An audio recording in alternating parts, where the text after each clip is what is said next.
जय Hind. BCom semester 4 का आज ईडीबी का एग्जाम हुआ, उसका मैं सॉल्यूशन आपको दे रहा हूं। आप लोग मिला लीजिएगा कि आपका कितना सही हुआ और कितना गलत हुआ। और किसी आंसर पे किसी तरीके का डाउट है तो कमेंट सेक्शन में ड्रॉप कर दीजिएगा, हम लोग उस पर बात कर लेंगे। चलिए स्टार्ट करते फटाफट। डैश अप्रोच, एक नंबर क्वेश्चन है, dash approach of resolving ethical dilemma emphasize on greater benefit for all. कौन सा ऐसा एथिकल डिलेमा जो सबके लिए ज्यादा बेनिफिट देने वाला है, इसको हम कहते हैं यूटिलिटेरिज्म। बी नंबर होगा यूटिलिटेरिज्म। चलिए 2 number, which of the following measure undertaken for resolving unethical issue in accounting। कौन सा इसमें से मेजर उठाया जाता है अकाउंटिंग का अनएथिकल चीज को सही करने के लिए, माने गलत चीजों को सही करने के लिए? Internal audit. Correct answer is internal audit 2 का C. Deontological approach to business ethics is also refers to dash ethics. इसको हम कहते हैं ड्यूटी बेस्ड। डेंटोलॉजिकल अप्रोच को बिजनेस एथिक्स का हम लोग ड्यूटी बेस्ड एथिक्स भी कहते हैं। Indian companies qualifying for CSR have to mandatorily spend at least of the profit earned immediately preceding 3 financial year CSR activity। देखिए, अगर आप कंपनी लिस्टेड वाला है या एप्लीकेबल कंपनी है तो आपको 2% अपने प्रॉफिट का 2% आपको हिस्सा कंट्रीब्यूट करना पड़ेगा सीएसआर में। तो 4 का ए होगा। Which of the following is the first stage of the process of creativity? Creativity का पहला स्टेज क्या है? प्रिपरेशन। 5 का सी होगा। Next, among the following which one is not considered as a type of resource mobilization? कौन सा इसमें से रिसोर्स मोबिलाइजेशन के टाइप्स नहीं है? इंटेलेक्चुअल रिसोर्स है, इंटेलेक्चुअल रिसोर्स, ये रिसोर्स मोबिलाइजेशन के टाइप्स नहीं है। करेक्ट आंसर 6 का D. Next 7 number, which of the following finance related problem face by the startup? Startup को क्या दिक्कत आता है भाई? लिक्विडिटी प्रॉब्लम आता है। 7 का भी लिक्विडिटी प्रॉब्लम आता है। A business plan when presented to a bank for fund raising purpose is technically refers to. जब बिजनेस प्लान हम देते हैं बैंक को कि भाई हमको फंड दीजिए, फंड उठाने के लिए देते हैं, इसको कहते हैं बिजनेस पिच, अट्रैक्ट करना, अपने बिजनेस की तरफ अटैक करना। करेक्ट आंसर 8 का डी होगा। Corporate governance is a dash approach. Corporate governance को टॉप डाउन अप्रोच कहते हैं। करेक्ट आंसर 9 का A. Pyramid of responsibility was design by. Pyramid of responsibility को कौन डिजाइन किया था? Archie carol. आर्की कैरोल होगा 10 का ए। 11, a service rendering enterprise having investment equipment exceeding 2 crore but not exceeding 5 crore refers to as। मैंने कौन सा ऐसा सर्विस रेंडरिंग एंटरप्राइज है जिसका 2 करोड़ से इन्वेस्टमेंट ज्यादा है और 5 करोड़ से कम है? इसको स्मॉल कहते हैं। पुराना वाला कंसेप्ट पूछा है। 12 नंबर, माने 11 का बी होगा।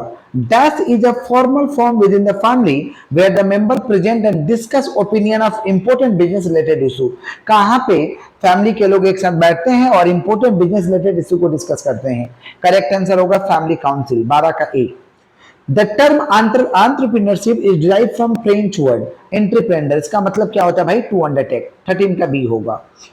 Next, in modern concept, the term entrepreneurship is supposed to have used for first time। इसको कौन दिया था भाई फर्स्ट टाइम एंटरप्रेन्योर वर्ड को?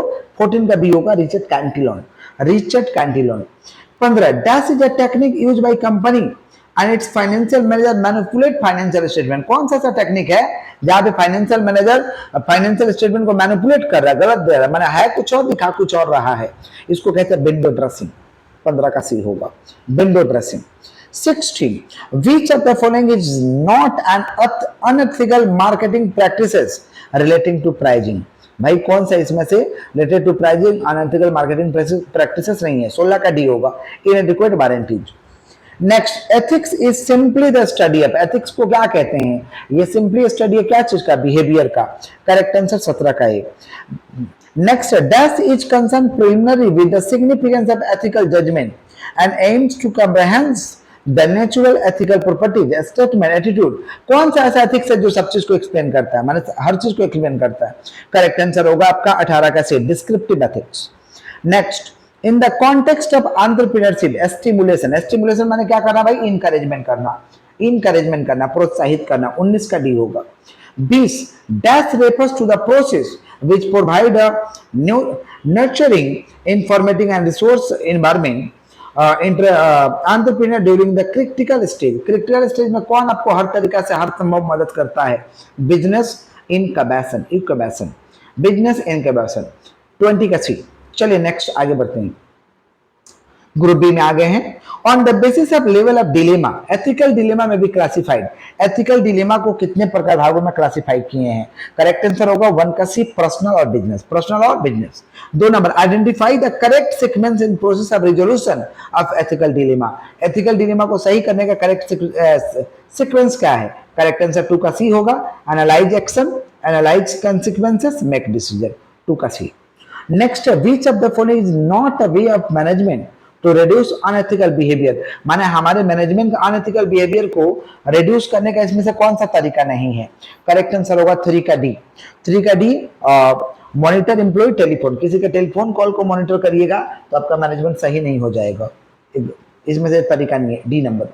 Next, an activity is probably ethical if, कौन सा एक्टिविटी को एथिकल कहेंगे? करेक्ट आंसर 3 का डी, जब लीगल हो, इट इज लीगल, 3 का D. 4, the primary sorry, which of the following is least likely to be true in respect of family owned business, family owned business में कौन सा इसमें से least likely? भाई फ्लेक्सिबल साइज ऑफ बिजनेस होना चाहिए, correct answer हो जाएगा, सॉरी आपका करेक्ट आंसर हो जाएगा 4 का A, involvement in number of generation, 4 का A. Next, the primary objective of business incubator, business incubator का प्राइमरी ऑब्जेक्टिव क्या है? करेक्ट आंसर हो जाएगा आपका कितना नंबर हो रहा है भाई? 2, 3, 4, 5, 6 नंबर हो रहा है, 6 का करेक्ट आंसर हो जाएगा C number, increasing profitability of a startup to succeed by shortening. चलिए next, ethics is a branch of dash and dash, ethics is a branch of dash and dash होगा आपका philosophy और natural science, ए number होगा, 8 का A. Every company having net worth of rupees dash crore more having turnover, भाई 500 और 1000 होगा, ए number होगा, 500 और 1000, इससे ज्यादा होगा तो सीएसआर आपको करना पड़ेगा, मतलब आपका नेटवर्क वगैरह के बारे में पूछा है। Next, ethical business behaviour include all except one of the following, which is the odd one out, इसमें से कौन सा ऑड है? समझ रहे हैं क्या बोल रहे हैं? कितना नंबर क्वेश्चन आपका? 9 नंबर क्वेश्चन है, 9 का करेक्ट आंसर होगा B, strive about all maximise profit. चलिए 10 number, off balance sheet transaction are related which discipline of management ethics, off balance sheet कौन सा इसमें से भाई, कौन सा मैनेजमेंट एथिक्स से रिलेटेड है? बिजनेस एथिक्स, करेक्ट आंसर आपको होगा आपका 10 का डी, करेक्ट आंसर 10 का D. Member of the distribution channel are excellent source of new idea because, बोला जा रहा है कि member of the distribution channel excellent source of new idea because, B number होगा they are familiar with needs of the market, correct answer 11 का B. Next आपका, an entrepreneur primary motivation for starting a business, एक entrepreneur का primary motivation business को start करने का क्या होता है? To be independent, to be independent, समझ पा रहे? इंडिपेंडेंट रहने के लिए लोग एंटरप्रेन्योरशिप को करते हैं, ये पावरफुल टूल है। नेक्स्ट आपका 13, which of the following is least likely to the role played by top management of company in promoting corporate culture, correct answer होगा आपका, करेक्ट आंसर होगा आपका 13 का B, discouraging whistle blowing, discouraging whistle blowing को कम करो, समझ पा रहे हैं क्या बोल रहे हैं? टॉप मैनेजमेंट सही से काम करेगा हर काम को। चलिए नेक्स्ट 13 का बी होगा। 14, dash is a term used to define organisation initiative to increase understanding of different cultural group, answer होगा क्रॉस कल्चर, क्रॉस कल्चर के जरिए जितने आप स्टडी करिएगा क्रॉस कल्चर का, तो जितने अलग अलग ग्रुप के लोग हैं उसका क्या भावना है, क्या सोच है, इसको आप समझ पाइएगा, 14 का सी होगा। 15, when creativity leads to the implementation of new world product, नया चीज को जब लेके आइएगा उसको क्या कहते हैं भाई? इनोवेशन, 15 का भी innovation. 16, as per MSME Act 2006, manufacturing enterprise having investment in plant and machinery between rupees dash lakh and rupees crore is refers to small enterprise. Manufacturing का स्मॉल एंटरप्राइज क्या था? 25 लाख से ज्यादा और 5 करोड़ से कम, 25 लाख से ज्यादा और 5 करोड़ से कम, 16 का भी होगा भाई। चलिए आगे बढ़ते हैं। नेक्स्ट है आपका 17 number, in corporate governance which is the oldest one of the most influencing theory, corporate governance में सबसे पुराना वाला कौन सा थ्योरी है जो इन्फ्लुएंस करता है? करेक्ट आंसर होगा 17 का A, agency theory, agency theory. Next, which is the fundamental objective of corporate governance, corporate governance का कौन सा इसमें से फंडामेंटल ऑब्जेक्टिव है? करेक्ट आंसर सी होगा, to boost and maximise share holder value and protect the interest of under shareholder by enhancing the corporate performance and accountability. Next 19 number, which of the following is not a characteristics of marketing plan. इसमें से कौन सा marketing plan का characteristics नहीं है? Correct answer होगा 19 का B, it should be long and detail. ये मार्केटिंग प्लान का कैरेक्टरिस्टिक्स नहीं है। नेक्स्ट है आपका 20, the dictionary meaning of the term value. Term value का डिक्शनरी मीनिंग क्या होता है? 20 का बी होगा, प्रिंसिपल ऑफ सॉरी माफ करिएगा, कितना नंबर है आपका? 19 हम लोग कर लिए। Next, which of the following is owner, sorry 20 में ये, विच of the following gives the owner a negative right preventing anyone from marketing using the invention. बोला जा रहा है कि इसमें से कौन सा नेगेटिव राइट को देता है भाई? करेक्ट आंसर होगा आपका A number, patent. Patent. The dictionary meaning 21 का टर्म वैल्यू का क्या होगा? Dictionary meaning, dictionary meaning the term value each. Correct answer हो जाएगा आपका 21 का B, principle sorry principle of standard excellence, 21 का B. Next, which of the following is not a principles of business ethics. Business ethics का कौन सा principles नहीं है? Principle of autonomy. Principle of autonomy का मतलब होता है हिटलर जैसा रवैया आपका नहीं चलेगा। ऑटोनॉमी माने हम जो बोलेंगे वही सही है, उसको ऑटोनॉमी कहते हैं। 22 का C. Next 23, a private company can enter into dash contract, on the other hand the public company can enter dash contract। correct answer D होगा, only preliminary provision। 24, identify the proper logical sequence in the process of starting a business venture for the given। Sequence बताना कि एक business को start करने के लिए क्या करना पड़ेगा। तो एक बिजनेस को स्टार्ट करने के लिए क्या करना पड़ेगा भाई? बिजनेस आइडिया को जनरेट करना पड़ेगा, 3 हो गया। 4 हो गया developing business plan, business plan को डेवलप करना होगा। 2 हो गया कंडक्ट द फिजिबिलिटी स्टडी, फिर बिजनेस को चालू करिए। तो करेक्ट आंसर बी होगा, 3 4 2 1, 3 4 2 1, उसके बाद बिजनेस को चालू करिए। Next 25, why should an entrepreneur do feasibility study for starting a new venture. नया वेंचर को स्टार्ट करने के लिए, नया बिजनेस को स्टार्ट करने के लिए क्यों फिजिबिलिटी स्टडी को करना जरूरी है?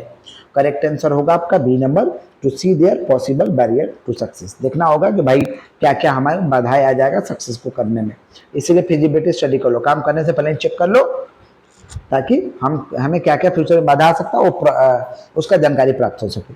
26, विच of the following is an international level application of business ethics. कौन सा इसमें से international level application of business ethics है? करेक्ट आंसर 26 का ए होगा, कंसर्न फॉर क्लाइमेट चेंज, 26 का A. 27, the primary concern when the first starting one's business are, इसको हम कहेंगे 27 का C, planning and financing. Which of the following alternatively called corporate venturing. इसमें से किसको हम लोग कॉर्पोरेट वेंचरिंग करते हैं? एंटरप्रेन्योरशिप को कहते हैं, एंटरप्रेन्योरशिप। 28 का भी। Which of the following is least likely to be true regarding resource mobilization? Resource mobilisation संबंधित इसमें कौन सा least likely कहलाएगा?